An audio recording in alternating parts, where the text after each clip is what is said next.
subscribe and don't forget to press the bell icon to get notified whenever we upload a new video.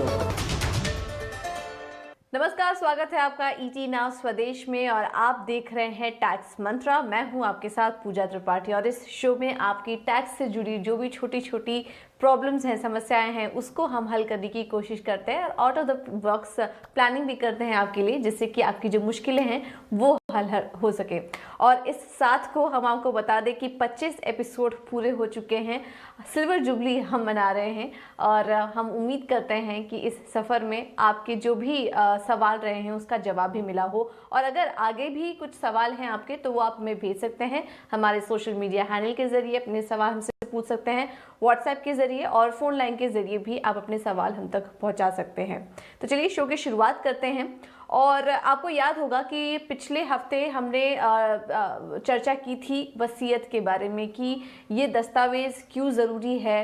इसको बनाने में किन किन चीज़ों का ध्यान रखना चाहिए और इसके ज़रिए आप किस तरह से टैक्स प्लानिंग कर सकते हैं। तो पहले तो हमने यही समझा कि वसीयत क्यों ज़रूरी है और वसीयत बनाते समय आपको क्या क्या बातों का ध्यान रखना है। लेकिन आज हम चर्चा करेंगे कि वसीयत के ज़रिए आप अपनी टैक्स प्लानिंग किस तरीके से कर सकते हैं। और इस चर्चा में हमेशा की तरह हमारे साथ जुड़े हैं टैक्स गुरु मुकेश पटेल। मुकेश जी, बहुत बहुत शुक्रिया ईटी नाउ स्वदेश को समय देने के लिए। और आज आपके और हमारे साथ को एक लंबा समय हो चुका है, हम लोग 25 एपिसोड पूरे कर चुके हैं और इस शो के ज़रिए काफ़ी सारी मुश्किलें भी अपने दर्शकों की हल की है। लेकिन आज का जो एपिसोड है, हम जो पिछले हफ्ते की चर्चा है उसी को आगे बढ़ाना चाह रहे हैं और इस बार हम समझना चाह रहे हैं कि वसीयत के ज़रिए टैक्स प्लानिंग किस तरीके से की जाती है। तो पहला सवाल तो यही होगा कि विल बनाने से एक परिवार को किस तरह से मदद मिल सकती है कि वो अपनी टैक्स प्लानिंग ठीक तरीके से कर सके। सबसे पहले तो पूजा, आज आपने जिसके बारे में जिक्र किया कि टैक्स मंत्र के 25 एपिसोड सिल्वर जुबिली हम मना रहे हैं, तो एक विशेष फीलिंग हो रही है। और आप और हम लगातार 6 महीने से लेके हर शनि रवि हम हमारे दर्शकों को ये टैक्स के मंत्र और गुरु मंत्र पढ़ाते आए हैं और हमारे दर्शकों ने भी हमें बहुत अभूतपूर्व इसका प्रतिभाव दिया है। उसके लिए हम सब का बहुत शुक्रगुजार हैं, तहे दिल से शुक्रिया अदा करते हैं। और जैसे कि आपने बताया कि लास्ट टाइम हमने वसीयत पर नसीहत के बारे में बात की, आज हम वसीयत की खास तौर से वसीयत करा सकती है आयकर की बहुत उपयोगी बचत, जो आपने बताया टैक्स प्लानिंग, तो उसके कॉन्टेक्स्ट में आज हम बहुत सारी अहम बातें हमारे दर्शकों से करेंगे। तो सबसे पहले जो आपने कहा कि टैक्स प्लानिंग में वसीयत की क्या भूमिका है, वसीयत का बहुत अहम महत्व इसलिए है कि वसीयत नहीं होती है तो आपकी प्रॉपर्टीज़ जो है और उसके द्वारा उसमें से उद्भवती जो टैक्सेबल इनकम है, वो जैसे हमने बताया वो आपके पर्सनल लॉ के हिसाब से ही जाएगी, तो उसमें कोई प्लानिंग का अवकाश होता नहीं है। पर जब आप वसीयत बनाते हैं तो आप जिसको चाहें उसको आप प्रॉपर्टी दे के आप बढ़िया से बढ़िया टैक्स प्लानिंग कर सकते हैं। अब जैसे एक एग्जाम्पल के तौर से मैं बताऊं, आम तौर से आपकी प्रॉपर्टी आपके बेटे को आप देते हैं, पर अब बेटा जो है वो भी तो मैक्सिमम टैक्स ब्रैकेट में है, हाई नेटवर्थ इंडिविजुअल है, तो आपको क्या करना चाहिए, बेटे की ही फैमिली में उसकी वाइफ है, उसका भी बेटा या बेटी है, उसके लिए आप दे सकते हैं। तो किसको आप समझिए कि आपको लगता है कि मेरे माता पिता को या बना बिकॉज यू बिलीव कि आपकी तबीयत ठीक नहीं है, आपको कुछ भी कभी भी हो सकता है और माता पिता का आयुष्य लंबा होने की संभावना है, तो आप अगर उनको कुछ देना चाहते हैं तो टैक्स प्लानिंग के कॉन्टेक्स्ट में आप सोच विचार के किसको क्या दें, कौन सी प्रॉपर्टी में से इनकम हो, किस में प्रॉपर्टी का एप्रिसिएशन हो, ये सब को ख्याल में रखते रखते आपका जो सोशल रिक्वायरमेंट है, फैमिली का जो पॉइंट ऑफ व्यू है, उसको भी ख्याल में रखते हुए टैक्स का आपका भरोभार, आपका फ़ायदा बना रहे, उस तरीके से आप distribution of properties under will कर सकते हैं। जी मुकेश जी, इससे ही जुड़ा अगला सवाल होगा कि जब डिस्क्रिशनरी ट्रस्ट इसकी बात होती है तो किन किन बातों का ध्यान रखना चाहिए? पहले तो इसके मायने हमें बताइए और इसके ज़रिए हमें किस तरह के फ़ायदे मिलते हैं जब हम टैक्स प्लानिंग की बात करते हैं। ज़रूर। अब देखिए, ये जो डिस्क्रिशनरी ट्रस्ट है ना, ये जब मैंने फर्स्ट एग्जांपल में बताया कि आपके फैमिली में इन लोगों को दीजिए कुछ कुछ जिनको इतनी आय नहीं है, जिनके पास उतनी एसेट्स नहीं है, तो वो आपको फ़ायदा कारक रहेगा। पर आम तौर से हम ये भी देखते हैं कि फैमिली में हर कोई मैक्सिमम ब्रैकेट में है। आप किसी को भी दीजिए तो वो 30% और सरचार्ज सेस के साथ काफ़ी ऊपर के ब्रैकेट पे चले जाएंगे। तो ऐसे केस में टैक्स प्लानिंग के पॉइंट ऑफ व्यू से आप डिस्क्रिशनरी ट्रस्ट की रचना करके आप अपने विल के तहत आयोजन कर सकते हैं, क्योंकि इनकम टैक्स एक्ट की जो सेक्शन 164 है, उसकी विशेष एक प्रावधान ये है कि जब ये डिस्क्रिशनरी ट्रस्ट, माना आप अपने विल के तहत ऐसा एक डिस्क्रिशनरी ट्रस्ट बनाते हैं, और डिस्क्रिशनरी ट्रस्ट का मतलब क्या है कि जहां आपके बेनिफिशियरीज जो हैं वो या तो निश्चित नहीं है, उसमें एडिशन या डिलीशन हो सकता है, या तो उनके शेयर्स इन द इनकम और एसेट्स ऑफ द ट्रस्ट भी निश्चित नहीं है। ये दोनों का डिसीजन जब ट्रस्टीज को अथॉरिटी दी जाती है कि वो कर सकते हैं, और इसके आधार से ही तो प्लानिंग होता है। तो और डिस्क्रिशनरी ट्रस्ट में आप कई बार अनबॉर्न बेनिफिशियरीज, मान लीजिए आप बिल बनाते हैं, उस समय आपका लड़का या लड़की है, उसकी शादी अभी नहीं हुई है, या तो शादी हुई है पर बच्चे अभी नहीं हैं, तो जो अभी अस्तित्व में नहीं है, ऐसे बेनिफिशियरीज को भी आप शामिल कर सकते हैं। और ट्रस्ट की अवधि के दरमियान जो जो बेनिफिशियरीज एग्जिस्टेंस में आते हैं, उनको इनकम या एसेट्स देने का प्लानिंग ट्रस्टीज के द्वारा आप करा सकते हैं। तो मैं ये कहूँगा कि ये discretionary trust under a will, ये बहुत ही अहम इसका महत्व रहता है, खास तौर से टैक्स प्लानिंग के पॉइंट ऑफ व्यू से हाई नेटवर्थ इंडिविजुअल्स, और ऐसे इंडिविजुअल्स के जिनके फैमिली में अभी आप सीधा किसी को देना चाहें तो आपको लगता है कि अभी वो फुली मैच्योर्ड या रिस्पॉन्सिबल नहीं है, और आप कुछ समय के लिए ट्रस्टीज को पिक्चर में रखते हुए उन बेनिफिशियरीज का आप इंटरेस्ट सुरक्षित रखना चाहते हैं, तो उस एंगल से भी ये डिस्क्रिशनरी ट्रस्ट का काफ़ी महत्व बनता है। काफ़ी कुछ इम्पॉर्टेंट बातें पता चली कुछ सवालों के ज़रिए कि कैसे आप टैक्स प्लानिंग कर सकते हैं, वसीयत बनाना क्यों ज़रूरी है, और उसके ज़रिए जो छोटे छोटे टर्म्स हैं वो भी हम आपको समझाने की कोशिश कर रहे हैं। अब अगला सवाल होगा HUF के संदर्भ में। अगर वहाँ बात करें तो विल बनाते समय किन किन बातों का ध्यान रखना चाहिए जिससे कि उनके टैक्स बचाने में उनको मदद मिल सके एक HUF को? अब HUF, इसमें दो चीज़ें हैं। एक तो टैक्स प्लानिंग के पॉइंट ऑफ व्यू से आम तौर से, अब जैसे कोई भी इंडिविजुअल है, उसका लड़का है, उसका HUF होता है। अब उसके HUF को कोई भी फैमिली का मेंबर अगर गिफ्ट देता है तो उसमें टैक्स का फ़ायदा नहीं होता है, क्योंकि मेंबर नहीं है ऐसा शख्स जो गिफ्ट देता है, तो HUF के लिए वो टैक्सेबल इनकम हो जाती है, income from other sources, that amount of gift. और मेंबर है ऐसा कोई शख्स अगर देता है तो उसमें क्लबिंग के प्रोविजंस आ जाते हैं। तो HUF की जो अगर आपको कैपिटल बनानी है तो apart from the life time option of giving something by way of loan, under a will आप एचयूएफ की तगड़ी मूड़ी खड़ी कर सकते हैं। तो इसका फायदा मेरे विचार से आप विल के तहत एचयूएफ की कैपिटल बनाने के लिए आप ले सकते हैं। और आपको ये भी ध्यान रखना है, जब आप अपना खुद का विल बनाते हैं तो एचयूएफ में जो प्रॉपर्टी होती है उसमें आपका प्रोरेटा अनडिवाइडेड शेयर होता है। तो विल के अंदर आप उसका जिक्र करते हुए आपका अनडिवाइडेड शेयर आप किसको देना चाहते हैं वो आपको क्लियर उसका निर्देश करना है, और उसमें भी टैक्स का कैसे आपको सबसे ज़्यादा फायदा हो वो पॉइंट ऑफ व्यू से आपको विल में प्रोविजन करना चाहिए। मुकेश जी, अगर किसी बेनिफिशियरी को या फिर कानूनी वारिस है कोई, अगर उन्हें प्रॉपर्टी मिलती है वसीयत के ज़रिए,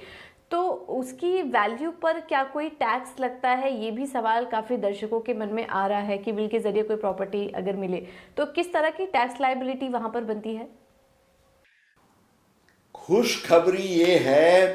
कि कोई भी बेनिफिशियरी अंडर अ विल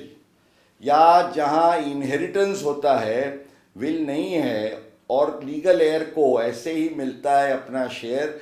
तो ये दोनों केसेस में either on succession under a will और अंडर इनहेरिटेंस आपको कितनी भी मूल्य की प्रॉपर्टी या अमाउंट मिलता है, मूवेबल इमूवेबल, तो ये पूरी रकम सेक्शन 56(2) के तहत इसको कंप्लीटली एग्जम्प्ट इनकम गिनी जाती है। इनकम जरूर है पर इसको एग्जम्प्ट इनकम गिनी जाती है। और इसमें एक विशेष बात यह है कि आप लाइफ टाइम में जब किसी को गिफ्ट देते हैं तो वो जो गिफ्ट होती है, अगर जिसको आप देते हैं वो आपका वो जो लिस्ट ऑफ स्पेसिफाइड रिलेटिव्स में नहीं आता है तो उसके लिए वो टैक्सेबल इनकम बन जाती है। पर आप वसीयत के तहत मान लीजिए आपके कोई दूर के रिश्तेदार या कोई रिश्तेदार हो ही नहीं, कोई ऐसा फैमिली फ्रेंड हो या आपका नौकर चाकर एम्प्लॉय कोई भी हो, उसको 50,000 रुपये से ज़्यादा अमाउंट की भी आप इनहेरिटेंस में कुछ देते हैं रकम या प्रॉपर्टी, तो उनके हाथ में वो टैक्सेबल नहीं है। तो ये सबसे बड़ी बात है। कई बार हम चाहते हैं कि हमारे कोई बहुत फेथफुल नौकर चाकर हो या दूर के रिश्तेदार हो या फैमिली फ्रेंड हो, अब लाइफ टाइम में आप दोगे उनको कुछ तो उनको टैक्स लगेगा। पर अगर आप अंडर द विल देते हैं तो it's a win win situation, आपकी इच्छा भी पूरी होगी और उनको जरा सा भी इनकम का टैक्स नहीं लगेगा। बिल्कुल, तो इसी से जुड़ा मेरा अगला सवाल होगा, अगर इस प्रॉपर्टी को हम बेच दें, वैसे तो कैपिटल गेन्स पर भी टैक्स की बात हम करते ही हैं, इस पर भी हमने काफ़ी चर्चा की थी, लेकिन वसीयत के ज़रिए अगर कोई प्रॉपर्टी मिले और उसको बेच दे तो वो जो सेल प्रोसीड्स हैं क्या उस पर भी टैक्स लगता है? आप क्या कहते हैं? होना भी चाहिए। एक्चुअली जो एग्जम्पशन है वो वसीयत के तहत आपको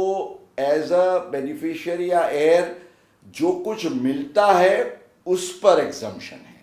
लेकिन जो मिलता है उसको आप बेचते हैं और उसमें आपको जो मुनाफा होता है, जो भी गेन होता है, तो obviously that is a capital gain which is liable to income tax. माना कि आपको कोई प्रॉपर्टी मिली, आपको कोई शेयर्स मिले, तो ये जो है आपको सोना चांदी जवाहरात गहने मिले, ज्वेलरी, तो ये सब जब आप उसको बेचते हैं तो ये कैपिटल गेन्स तो आपको लगेगा, लेकिन उसके कॉम्प्यूटेशन ऑफ कैपिटल गेन्स के लिए कुछ विशेष नियम बनाए गए हैं और वो बहुत फायदा कारक है, लाभदायी है। ये हम हमारे दर्शकों को खास तौर से बताएं। अब हम जानते हैं और ये almost they are similar to provisions in case of a gift.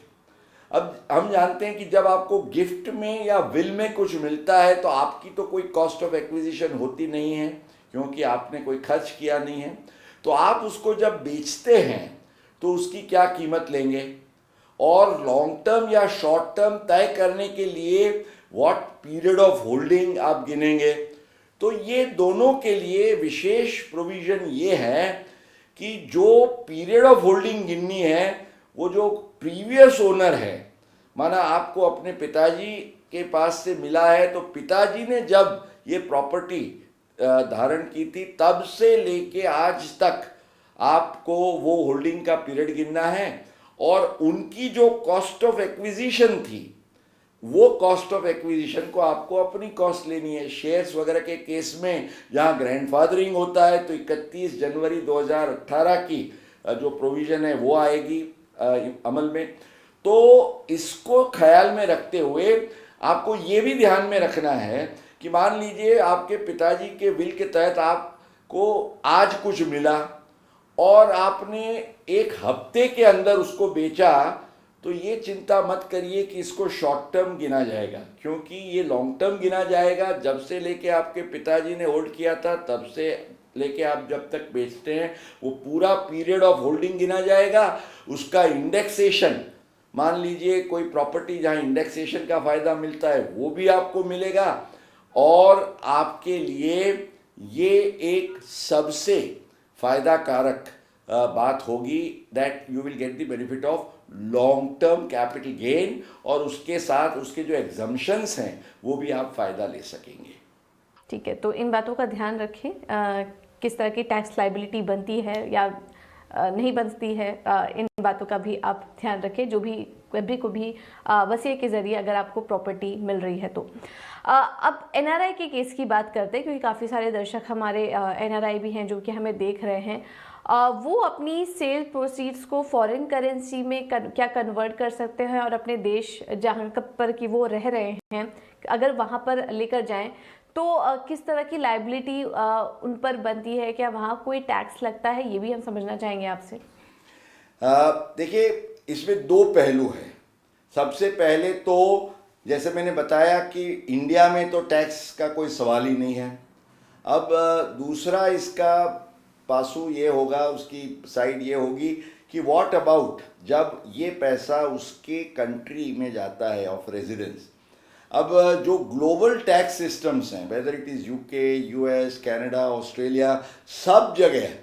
जो गिफ्ट है और जो आपको इनहेरिटेंस या विल के तहत मिलता है उसको capital receipt not chargeable to tax गिना जाता है। माना समझिए किसी को यहाँ इंडिया में 5 करोड़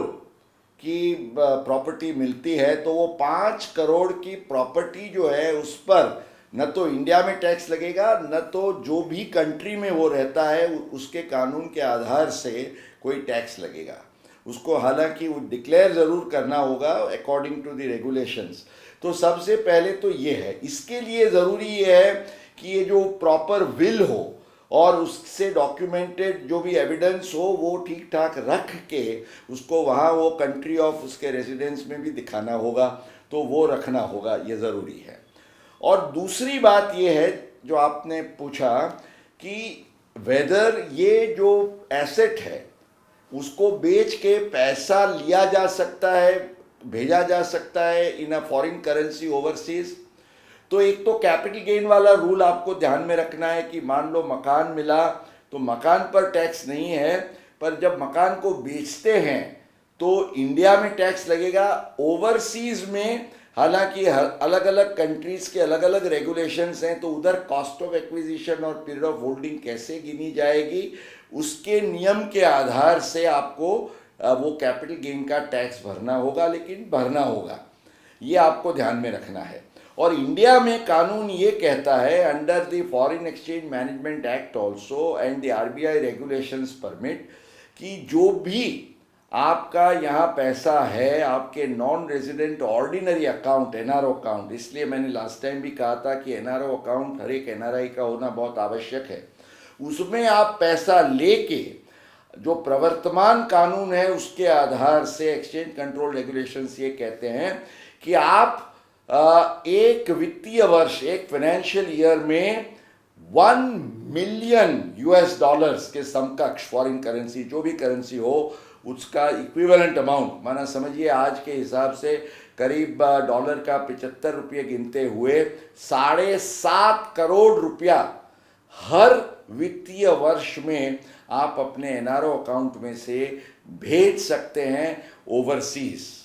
तो ये एक बहुत बड़ा फायदा है, और जो आपने ठीक से आयोजन किया है तो एनआरआई अपनी यहाँ की प्रॉपर्टीज़, इंडिया की प्रॉपर्टीज़ अपने लीगल एड्स को मिले और वो पैसा ठीक ठाक ओवरसीज भी फॉरेन करेंसी में रेमिट हो सके, उसका प्लानिंग कर सकता है। अब एक काफ़ी इम्पोर्टेंट सवाल है जो कि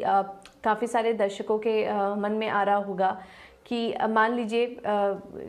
किसी इंडिविजुअल की डेथ होने पर, इस तरह के इवेंट होने पर अगर उनका इनकम टैक्स रिटर्न फाइल करना रह गया या फिर उनका कुछ टैक्स रिफंड बचा है, तो उसे आप कैसे क्लेम कर सकते हैं?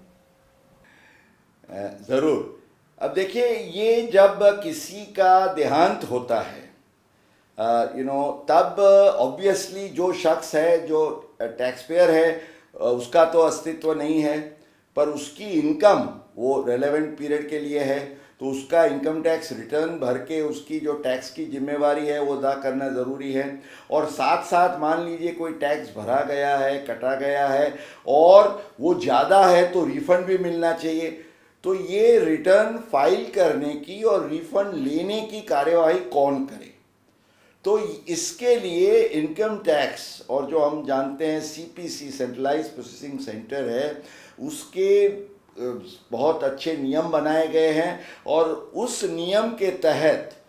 जब किसी का अवसान होता है उसके बाद उसी के पैन के आधार से उसका जो लीगल एयर है वो अपने विल वगैरह की कॉपी का वो अपलोड करके उसके लिस्ट ऑफ डॉक्यूमेंट्स हैं, उनमें से कोई भी एक डॉक्यूमेंट का आधार लेते हुए वो पुरवार कर सकता है कि I am the legal heir, और उसका पान नंबर देते हुए as a legal representative, LR जिसको हम कहते हैं या तो लीगल एयर कहते हैं, उसको रजिस्टर करा के वो जो अवसान जिसका हुआ है वो टैक्स पेयर का रिटर्न भर सकता है, उसका रिफंड भी मांग सकता है, और वो अमाउंट उसके लीगल एयर के या लीगल रिप्रेजेंटेटिव के बैंक अकाउंट में रिफंड भी मिल सकती है। तो इसकी बहुत अच्छी सुविधा की गई है और इसके बारे में आप ठीक से इंक्वायरी करके इसका फ़ायदा ज़रूर से ले सकते हैं। देखिए, बहुत ही कुछ इम्पोर्टेंट बातें आपको बताई गई इस पूरे डिस्कशन में, और क्या क्या इम्पोर्टेंट डॉक्यूमेंट्स लग सकते हैं ये भी हमने आपको बताया, जिसमें कि अंत में ज़्यादा कुछ कन्फ्यूजन ना हो और जो भी प्रक्रिया होती है वो सही तरीके से आसानी से पूरी हो सके। अब एक आखिरी सवाल मुकेश जी, एस्टेट प्लानिंग करते समय कुछ डॉक्यूमेंट्स की भी ज़रूरत पड़ती है, ऐसे में प्रोबेट और सक्सेशन सर्टिफिकेट, इन दोनों डॉक्यूमेंट्स के बारे में भी हमें बताइए और इसका उपयोग कहाँ होता है और कितना ज़रूरी है, ये भी हमें समझाइए। ये जो प्रोबेट और सक्सेशन सर्टिफिकेट की बात जो आपने छेड़ी वो बहुत ही इम्पोर्टेंट है, इसलिए कि सबसे पहले तो सक्सेशन सर्टिफिकेट की हम बात करें तो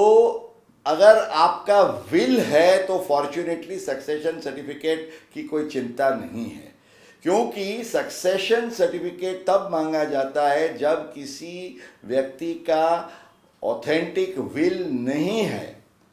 तो और मैंने जैसे बताया कि you have to go to the court, काफ़ी महंगा और टाइम कंज्यूमिंग इसका प्रोसेस है, इसलिए हमने बार बार ये 2 शोज़ में कहा कि वे अपना विल बनाइए, इससे के बहुत फ़ायदे हैं। विल नहीं है तो मुसीबत है, विल है तो आयकर में बचत भी कर सकते हैं, और सबसे ज़्यादा विल की नसीहत और ये खासियत यह है कि आप अपने परिवार का बिल्कुल अच्छी तरह से ख्याल कर सकेंगे, सबको खुश रख सकेंगे, इसलिए विल बनाना ज़रूरी है। तो सक्सेशन सर्टिफिकेट की चिंता नहीं होगी। अब होता क्या है कि कई लोगों को एक ऐसा ख्याल है और कई एजेंसीज भी समझे बिना हर एक केस में कहते हैं कि भाई विल है तो प्रोबेट लाइए। अब ये प्रोबेट का जो कानून है ये समझ लेना इसलिए आवश्यक है कि ये कानून बना था जब ब्रिटिश राज था तब, और उस समय पे जो प्रेसिडेंसी टेरिटरीज मजिस्ट्रेट की होती थी, जिसमें बम्बई, चेन्नई, आज की चेन्नई, उस समय का मद्रास, और कोलकाता जिसको हम कहते हैं, ये 3 ही टेरिटरीज जो प्रेसिडेंसी और मजिस्ट्रेट की टेरिटरीज कही जाती थी, वहाँ ये प्रोबेट लेने की या तो प्रोबेट पेश करने की ये प्रोसीजर थी। और जो स्टेट्स हैं और सिटीज़ हैं वहाँ प्रोबेट की कोई आवश्यकता नहीं है, पर अनफॉर्चुनेटली कई बार जो एजेंसीज हैं वो प्रोबेट लाइए करके टाइम बर्बाद करती हैं। तो इसमें भी अगर जो शख्स है, टैक्स पेयर्स है, लीगल एयर्स है, एग्जीक्यूटर्स है, इफ़ दे आर एनलाइटन, तो मैं मानता हूँ कि ये it will be a big thing. हालांकि आपने बताया कि ये शो हम पूर्ण कर रहे हैं, तो ये 2 शोज़ में लगातार हमने जो बातें की, हम इतना ही हमारे दर्शकों को दिल से अभ्यर्थना करेंगे। और ख़ास तौर से पूजा, ये हमारा जो सिल्वर जुबिली है, तो मैंने सोचा कि ये सिल्वर जुबिली की गिफ्ट देते हुए हम ये भी गुरु मंत्र दें कि कुछ भी हो अपना विल बनाना न चूकें। ये वसीयत की नसीहत कभी भी आपके मन से, आपके दिल से न छूटे, ये बात करते हुए हम आज हमारे दर्शकों को दैट इज़ द गुरु मंत्र you can say for today. Alright, चलिए मुकेश जी, बहुत बहुत शुक्रिया अपना समय देने के लिए और डिटेल में चर्चा करने के लिए कि वसीयत क्यों ज़रूरी है। ये पहले भाग में हमने समझा था और दूसरे भाग में हमने ये जाना कि टैक्स प्लानिंग के लिए वसीयत किस किस तरीके से काम आ सकती है और कहाँ कहाँ ये दस्तावेज ज़रूरी पड़ सकता है, ये भी हमने आज समझा। आसान भाषा में हमने आपको समझाने की कोशिश की। तो चलिए, अगर इसके शो से जुड़े अगर आपके भी कुछ सवाल हैं तो वो आप हमसे पूछ सकते हैं। जैसा कि हमने आपको बताया था, हमारा सोशल मीडिया हैंडल लगातार आपकी स्क्रीन पर फ्लैश होगा, उसके ज़रिए अपने सवाल हम तक पहुंचा सकते हैं। तब तक के लिए मुझे दीजिए इजाज़त। इस शो में इतना ही।